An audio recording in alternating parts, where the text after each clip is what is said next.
അങ്ങനെ തെരഞ്ഞെടുപ്പ് കഴിഞ്ഞു. ഇനി വോട്ടെണ്ണാനായിട്ട് കുറച്ചധികം ദിവസം കാത്തിരിക്കണം. അപ്പോൾ ഈ കഴിഞ്ഞു പോയ തെരഞ്ഞെടുപ്പിൽ ജനങ്ങൾ വളരെ ആകാംക്ഷപൂർവ്വം ഉറ്റുനോക്കുന്ന ചില മണ്ഡലങ്ങളുണ്ട്. വാശിയേറിയ പോരാട്ടം നടന്ന മണ്ഡലങ്ങൾ. പിടിച്ചെടുക്കും എന്ന് ഒരു പക്ഷത്തിനും വിട്ടുകൊടുക്കുകയില്ല എന്ന് മറുപക്ഷത്തിനും വാശിയുള്ള മണ്ഡലങ്ങൾ. പാല അങ്ങനൊരു മണ്ഡലമാണ്. പൂഞ്ഞാർ അതുപോലൊരു മണ്ഡലമാണ്. ഏറ്റുമാനൂർ അങ്ങനൊരു മണ്ഡലമാണ്. കളമശ്ശേരി അതുപോലൊരു മണ്ഡലമാണ്. ഇങ്ങനെ പല പല മണ്ഡലങ്ങൾ നമ്മുടെ സംസ്ഥാനത്തിൻ്റെ നാനാഭാഗത്തുമുണ്ട്. ഇതിൽ വളരെ പ്രധാനപ്പെട്ടൊരു മണ്ഡലത്തെക്കുറിച്ചാണ് ഞാനിവിടെ പറയാൻ പോകുന്നത്. സ്ഥാനാർത്ഥികൾ രണ്ടുപേരും നമുക്ക് സുപരിചിതരാണ്.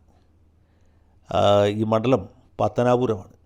എന്തുകൊണ്ടാണ് ഞാൻ പത്തനാപുരത്തെക്കുറിച്ച് ആദ്യം പറയുന്നത് എന്ന് ചോദിച്ചാൽ, എനിക്ക് വളരെ അടുപ്പവും സ്നേഹവുമുള്ള, ഞാൻ എൻ്റെ ജ്യേഷ്ഠ സഹോദരനെ പോലെ സ്നേഹിക്കുകയും ബഹുമാനിക്കുകയും ചെയ്യുന്ന ഡോക്ടർ എം.എൻ. കാരശ്ശേരി ഈ തെരഞ്ഞെടുപ്പിൻ്റെ തലേ ദിവസം യൂട്യൂബിൽ ഒരു വീഡിയോ ചെയ്തിരിക്കുന്നതായിട്ട് ഞാൻ കണ്ടു. അദ്ദേഹത്തോട് ആരോ ചോദിച്ചു പോലും, ഈ തെരഞ്ഞെടുപ്പിൽ ഏതെങ്കിലും ഒരു സ്ഥാനാർത്ഥി ജയിക്കണം എന്ന് താങ്കൾ ആഗ്രഹിക്കുന്നുണ്ടെങ്കിൽ ആ ഒരേ ഒരു മണ്ഡലത്തെക്കുറിച്ച് പറയണം എന്നാവശ്യപ്പെട്ടു. അതിൻ്റെ അടിസ്ഥാനത്തിൽ അദ്ദേഹം പറയുകയാണ്, പത്തനാപുരത്ത് ഗണേഷ് കുമാർ തോൽക്കണം. അതാണ് അദ്ദേഹത്തിൻ്റെ ഒരേ ഒരു ആഗ്രഹം.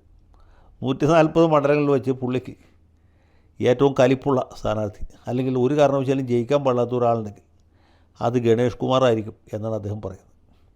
അദ്ദേഹത്തിൻ്റെ ആഗ്രഹം സബലീകൃതമാകുമോ എന്നെനിക്കറിയില്ല. കാരണം മുമ്പൊരു തെരഞ്ഞെടുപ്പിലും ഇല്ലാത്ത രീതിയിലുള്ള വീറും വാശിയുമാണ് ഇത്തവണ പത്തനാപുരത്ത് കാണപ്പെട്ടത്. അത് ചെറിയ കാര്യമല്ല. കഴിഞ്ഞ തവണ തോറ്റ ജ്യോതികുമാർ ചാമക്കാല കഴിഞ്ഞ 5 കൊല്ലമായിട്ട് പത്തനാപുരത്ത് ചടഞ്ഞുകൂടിയിരുന്ന് വിവിധ രീതിയിലുള്ള പ്രചരണം ഗംഭീരമായിട്ട് നടത്തുകയായിരുന്നു. 5 കൊല്ലമായിട്ടുള്ള ശ്രമമാണ്. ഗണേഷ് കുമാറാണെങ്കിൽ 25 കൊല്ലമായിട്ടുള്ള ശ്രമം. ഈ രണ്ട് പോരാളികൾ തമ്മിലുള്ള ഏറ്റുമുട്ടലാണ് പത്തനാപുരത്ത് നടന്നു കഴിഞ്ഞിട്ടുള്ളത്. ആര് ജയിക്കും ആര് തോൽക്കും എന്നറിയണമെങ്കിൽ ഏറ്റവും അവസാനത്ത് വോട്ട് വരെ എണ്ണി തീരേണ്ടി വരും എന്നാണ് ഞാൻ വിചാരിക്കുന്നത്. വലിയ മത്സരമാണ് നടന്നിട്ടുള്ളത്. മാത്രമല്ല ചാമക്കാല കരുതിക്കൂട്ടിയാണ്. 5 കൊല്ലമായിട്ട് മണ്ഡലത്തിൽ താമസിക്കുന്നു എന്ന് മാത്രമല്ല, തെരഞ്ഞെടുപ്പ് അടുത്ത് വരുന്ന സന്ദർഭത്തിൽ അദ്ദേഹം ഉമ്മൻചാണ്ടിയുടെ മകനെയും മകളെയും രംഗത്തിറക്കി. ഉമ്മൻചാണ്ടിയെ വഞ്ചിച്ചത് ഗണേഷ് കുമാറാണ് എന്ന വലിയ ഒരു നറേറ്റീവ് അഴിച്ചു. അതിന് വേണ്ടിയിട്ട് ചില കേസുകളൊക്കെ കൊടുപ്പിച്ചു. ഗണേഷ് കുമാർ ഉമ്മൻചാണ്ടിയെ പൂട്ടാൻ വേണ്ടി സരിതാ നായരെ രംഗത്തിറക്കി എന്ന ആരോപണം വളരെ സജീവമായിട്ട് നിലനിർത്തി. അത് കൂടാതെ സ്ഥലത്ത് NSSലുണ്ടായ പ്രശ്നങ്ങൾ, മറ്റ് ഇതര പ്രശ്നങ്ങൾ, കലഞ്ഞൂർ മധു അടക്കമുള്ള ആളുകൾ ഗണേഷ് കുമാറിനെ തോൽപ്പിക്കാനായിട്ട് രംഗത്തിറങ്ങി.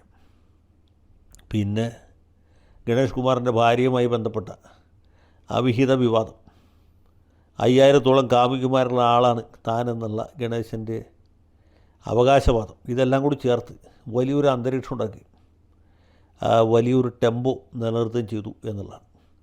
അപ്പോൾ പത്തനാപുരത്ത് എൻ്റെ പല സുഹൃത്തുക്കളുമുണ്ട്. ഞാൻ ഇവർ പലരുമായിട്ട് ചോദിച്ചപ്പോൾ പറയുന്നത് ഗണേഷ് കുമാറിന് ഒട്ടും പന്തിയല്ല. ഗണേഷ് കുമാർ തോൽക്കണമെങ്കിൽ ഇത്തവണ തോൽക്കും. ഇത്തവണ തോറ്റില്ലെങ്കിൽ പിന്നെ തോൽപ്പിക്കാൻ ആർക്കും സാധിക്കുകയില്ല. ആ നിലയിലേക്ക് കാര്യങ്ങൾ എത്തിയിരിക്കുകയാണ്. അദ്ദേഹത്തിൻ്റെ പരമ്പരാഗത വോട്ടർമാരായ ക്രൈസ്തവരുടെ ഇടയിൽ വലിയ ആശയക്കുഴപ്പമുണ്ടായിട്ടുണ്ട്. ഓർത്തഡോക്സുകാരും മാർത്തോമക്കാരും ഇത്തവണ ഗണേശന് തന്നെ ചെയ്യണമോ എന്ന കാര്യത്തെക്കുറിച്ച് രണ്ട് മനസ്സായിട്ട് നിൽക്കുകയാണ് എന്നാണ്. അതേസമയത്ത് ഗണേഷ് കുമാറിൻ്റെ അനിതര സാധാരണമായ കഴിവുകളെക്കുറിച്ച് വിശ്വാസമുള്ള ആളുകൾ, ബോധ്യമുള്ള ആളുകൾ പറയുന്നത് ഈ തെരഞ്ഞെടുപ്പ് യുദ്ധത്തിൽ തീർച്ചയായിട്ടും അദ്ദേഹം തന്നെ ജയിക്കും. ചാമക്കാല വിചാരിച്ചാലൊന്നും ഗണേഷ് കുമാറിനെ തോൽപ്പിക്കാൻ പറ്റുകയില്ല എന്നാണ്. അങ്ങനെ ഒരു സന്ദർഭത്തിലാണ് ഈ ഡോക്ടർ എം.എൻ. കാരശ്ശേരിയെ പോലൊരാൾ ഈ ഗണേഷ് കുമാർ നിശ്ചയമായിട്ട് തോൽക്കണം എന്ന ഒരു അഭിപ്രായവുമായിട്ട് രംഗത്ത് വന്നത്. ഗണേഷ് കുമാർ ജനങ്ങളോട് യാതൊരു ഉത്തരവാദിത്വമില്ലാത്ത ആളാണ്, ഒരു സ്ത്രീജിതനാണ് എന്നൊക്കെയാണ് കാരശ്ശേരി പറഞ്ഞു വെക്കുന്നതിൻ്റെ ഒരു സംക്ഷിപ്തം. പിന്നെ അദ്ദേഹത്തിൻ്റെ സഹോദരി ഇദ്ദേഹത്തിനെതിരെ കേസ് കൊടുത്തു എന്നുള്ളതും ഒരു ഘടകമായിട്ട് ചൂണ്ടിക്കാണിക്കുന്നുണ്ട്. അത് ശരിയാണ്, സഹോദരി ഭാഗത്തിന് വേണ്ടി കേസ് കൊടുക്കുന്നത് ശരിയാണ്. പക്ഷേ കേസ് ഗണേഷ് കുമാറിന് അനുകൂലമായിട്ട് വിധിച്ചു എന്നുള്ളത് മറ്റൊരു കാര്യമാണ്. പിന്നെ കാരശ്ശേരി മാഷ അംഗീകരിച്ചാലും ഇല്ലെങ്കിലും ഒരു കാര്യം നമ്മൾ ഓർക്കണം, എത്രയോ കാലമായിട്ട് ഈ KSRTCയിലെ കണ്ടക്ടർമാർക്കും ഡ്രൈവർമാർക്കും ഒന്നും ശമ്പളം കൃത്യമായിട്ട് കിട്ടിയിരുന്നില്ല. മാധ്യമ ദിനപത്രത്തിലെ ജോലിക്കാരെ പോലെ ഇങ്ങനെ വേഴാമ്പലിനെ പോലെ ശമ്പളം കാത്തിരുന്ന KSRTC ജോലിക്കാർ നമുക്ക് ഓർമ്മയില്ലേ? ആ ഓണത്തിന് ജോലിക്കാർക്ക് ശമ്പളം കൊടുക്കുന്നതിന് പകരം മാവേലി സ്റ്റോറിലേക്ക് സ്ലിപ്പ് കൊടുക്കാം എന്ന് സർക്കാർ തീരുമാനിച്ച് ഓർമ്മയില്ലേ? ആൻ്റണി രാജു കയ്യും കാലിട്ട് അടിച്ചിട്ട് പൈസ കൊടുക്കാൻ പറ്റുമോ? പറ്റിയില്ല. തിരുവഞ്ചൂർ രാധാകൃഷ്ണൻ ശ്രമിച്ചിട്ട് പറ്റൂ, നടന്നില്ല. പക്ഷേ ഗണേഷ് കുമാർ വന്നപ്പോഴാണ് ഈ KSRTCയിലെ ഡ്രൈവർമാർക്കും കണ്ടക്ടർമാർക്കും ഓരോ 31-ാം തീയതി ഏറിയാൽ 1-ാം തീയതി ശമ്പളം കിട്ടാൻ തുടങ്ങിയത്. ആ ഒറ്റ കാര്യത്തിന് മാത്രം ആ ഗണേഷ് കുമാർ ജയിക്കേണ്ടതാണെന്നാണ് എൻ്റെ അഭിപ്രായം. ഏതായാലും ഈ തെരഞ്ഞെടുപ്പിൽ ആര് ജയിക്കും ആര് തോൽക്കും എന്ന് ഈ വൈകിയ വേളയിൽ ഒരു പ്രവചനം നടത്താൻ ഞാൻ ആഗ്രഹിക്കുന്നില്ല.